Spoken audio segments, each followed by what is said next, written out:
ينضم إلينا عبر الهاتف للمناقشة حول جلسات الأسبوع السادس للحوار الوطني وخروج توصيات المرحلة الأولى النائب عصام هلال عضو مجلس الشيوخ والأمين العام المساعد لحزب مستقبل وطن. برحب بك يا فندم. اهلا بيك يا استاذه خلود واهلا بمشاهدينك الكرام. طب يعني احنا غدا باذن الله هنبدا مع المحور السياسي، واحنا عارفين انه المحور السياسي بيشمل عدد من اللجان يندرج يعني تحته عدد من الموضوعات المختلفه، لجنه مباشره الحقوق السياسيه، التمثيل النيابي وغيرها من الملفات. ايه المنتظر يا فندم؟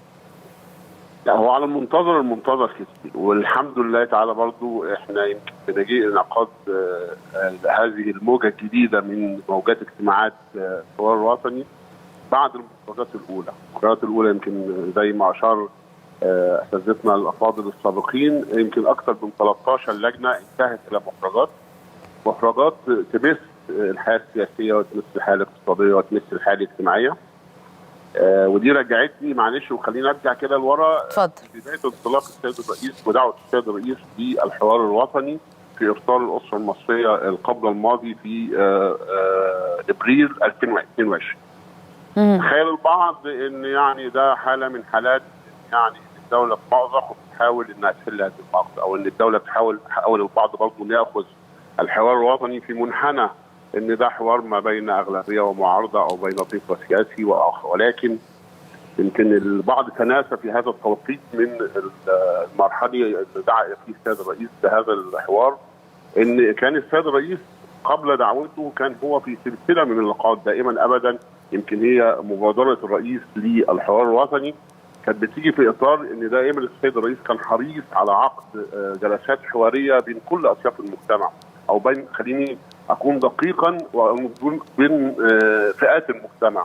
كان عندنا منتدى الشباب وكان حريص السيد الرئيس على عقد حوارات مع الشباب، حريص السيد الرئيس على عقد حوارات مع ذوي الاحتياجات الخاصه، حريص السيد الرئيس على عقد حوارات مع حتى الجمهور العادي. يمكن احنا كنا بنشوف تحرك السيد الرئيس في الشارع وبيحاول يلتقي بالمواطنين، ولكن جاءت دعوه السيد الرئيس لمبادره الحوار الوطني كانت بقى مختلفه عن كل هذه الحوارات.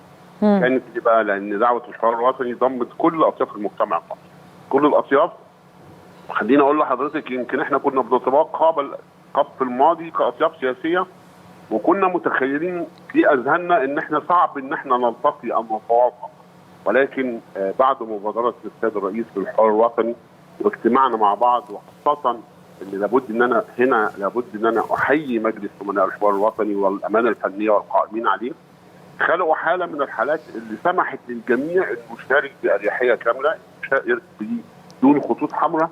ففوجئنا في النهايه بايه بقى؟ فوجئنا بالنهايه احنا كاطياف سياسيه وكاحزاب سياسيه كل فئات المجتمع ان احنا لا، ده احنا مساحات التوافق اللي ما بيننا كبيره قوي قوي قوي قوي عن مساحات الاختلاف.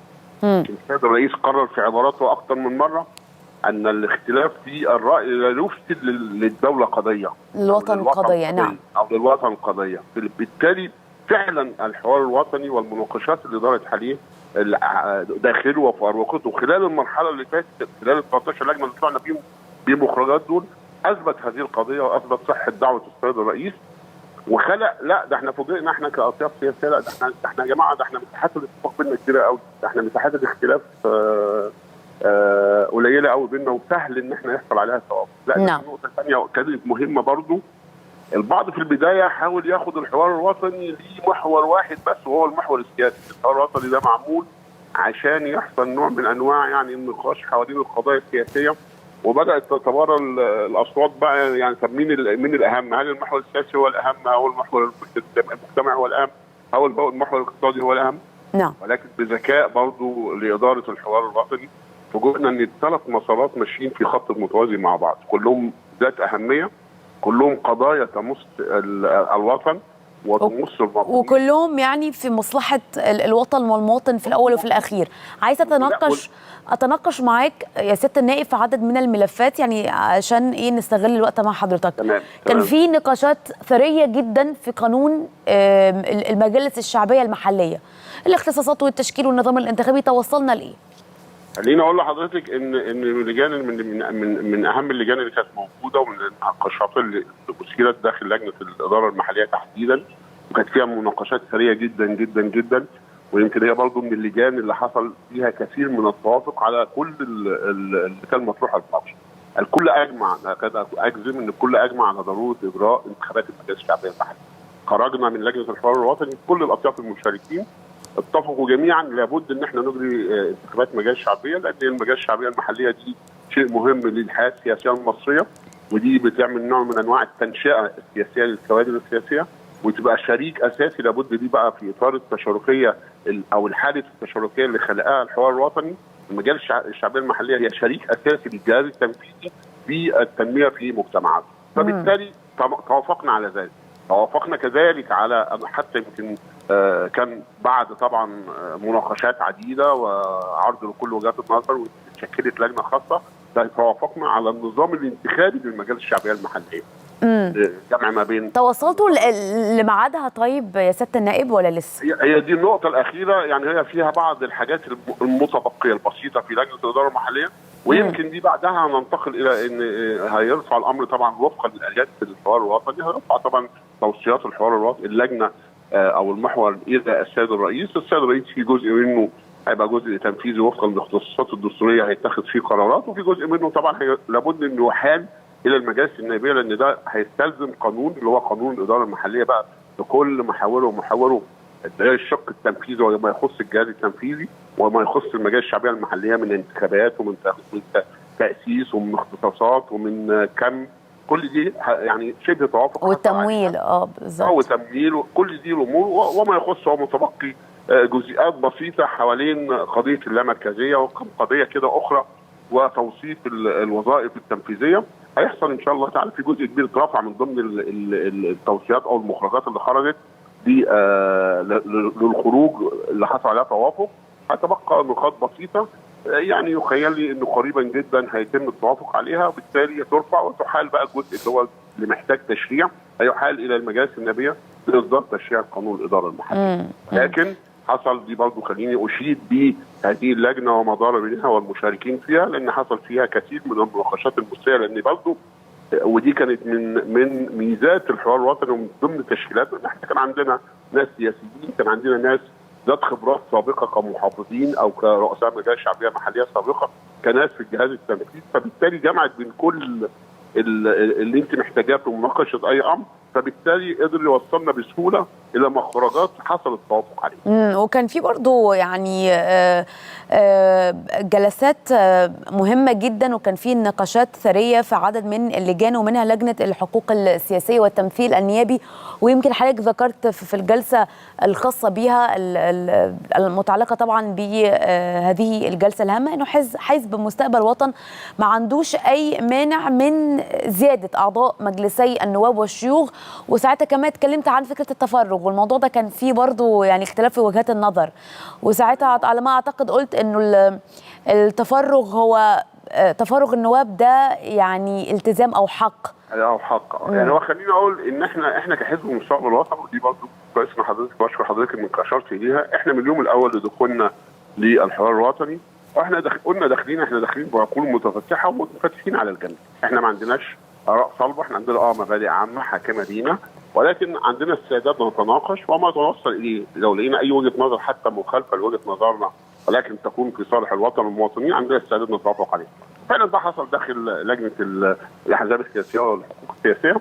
احنا كان في مناقشات حوالين هل التفرغ وقضيه التفرغ للنائب وطرح هذه القضيه، طبعا الكثير خذها بكذا منظور. انا كان في كلمتي انا قلت عشان بس نحدد الامر، طبعا ما فيش يعني حد مختلف على ان لابد ان يتفرغ النائب لاداء مهام مسؤولياته اللي هي المسؤوليات النيابيه المتمثله في التشريع وفي الرقابه. نعم. فبالتالي ده مساله بديهيه الكل متفق عليها، ولكن في بعض الاحيان حاول البعض ان احنا ناخد هذا ان يبقى التزام على النائب اللي لابد ان يتفرغ، ولكن طب ما هذه المساله هتثير الينا بعض الاشكاليات كطبيب ذا تخصص بعينه، لو انا منعته من ممارسه عمله ده هيبقى فيه مشكله، كاستاذ جامعي في اشرافه على رسائل الدكتوراه او كمحامي في اداء رسالته في المحاماه، وخاصه ان كل هذه المسائل ما فيش ما يعوقها ما بين الجمع ده بينها وما بين ممارسه عملها.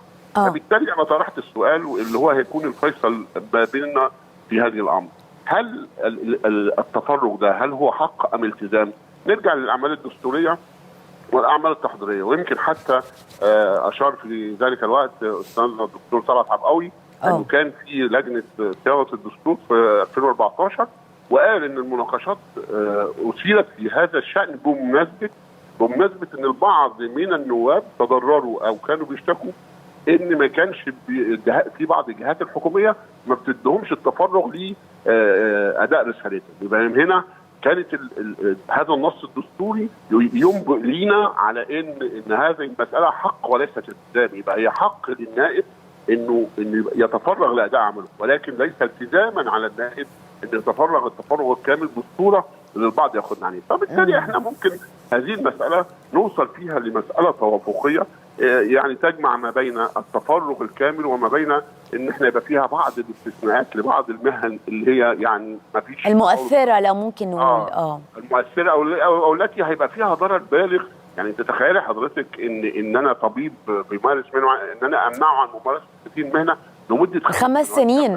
بالظبط. ده مثلا ان انا بفصله عن هذا محامي. لكن احنا من البدايه التعارض ما بين مثلا ما احنا انا بقول التفرغ مثلا لما بقول ان واحد عنده شركات وقلنا لا عشان يعني لابد ان احنا نفرق فرق كبير ما بين التفرغ وما بين التعارض ما بين الوظيفه وما بين اداء عملي. لا ده لازم الاولويه لاداء رسالتي النيابيه، ولكن قصه التفرغ الكامل دي لا نعمل لها بعض الضوابط اللي تخرج بينا ان احنا يقدر يؤدي عمله النيابي ويقدر في نفس الوقت يؤدي عمله التي لا نستطيع ان نستعيد به بشخص اخر. القضيه الثانيه وكانت من قضيه طبعا القضايا الخلافيه في انتخابات المجالس النيابيه. ايوه. انتخابات المجالس النيابيه طبعا كانت فيها، ودي برضو من ضمن بقى الاليات اللي موجوده داخل الحوار الوطني، وزي ما احنا قلنا ان احنا داخل الحوار الوطني داخلين عشان نتوافق، مش لابد ان احنا نكون متفقين بالكامل. فبالتالي لجنه المجلس الامناء راى ان هناك 3 وجهات نظر موجودين داخل هذه اللجنه بخصوص النظام الانتخابي. وجهه نظر بتقول، واحنا كنا من ضمن من نادى لذلك، الابقاء على النظام الحالي اللي هو الجمع ما بين نظام القائمه المطلقه وما بين النظام الفردي، ان انا هذا النظام بيحقق لي ان انا بقدر انفذ الدستور وبقدر احقق النسب الايجابيه، الكوتا الايجابيه اللي جاء بها الدستور كمرأة وكشباب وكعمال وكمصريين، كل في 7 فئات لابد من يمثل لي داخل المجالس النيابيه الدستور الزمني بيهم. فانا بقول ان النظام ده هو الوحيد اللي بيحقق لي هذا. في نظام ثاني او البعض الثاني نادى بنظام القائمه النسبيه الكامله، في البعض الاخر نادى بانه يجمع بين النظام. فبالتالي راى مجلس الامناء انه يخرج بالتوصيات ال3 ويرفعهم الى السيد رئيس الجمهوريه ليشوف بقى يحيلهم ايهم للمناقشات وايهم للافضل، ويحيلوا المجالس النيابيه لكي تصدر في تشريع. نعم. ده كان اخر ما اتفق عليه داخل قصه زياده المجالس النيابيه. احنا متفقين على زياده اعضاء المجالس النيابيه اذا كانت مجلس النواب او مجلس الشيوخ، وده اظن ان في توافق كامل ما بين كل الحضور داخل لجنه الاحزاب السياسيه وداخل لجنه مباشره الشؤون السياسيه على هذا الامر. نعم، انا بشكرك شكرا جزيلا على كل هذه التفاصيل، وطبعا بالتوفيق. سياده النائب عصام هلال، عضو مجلس الشيوخ والامين العام المساعد لحزب مستقبل وطن.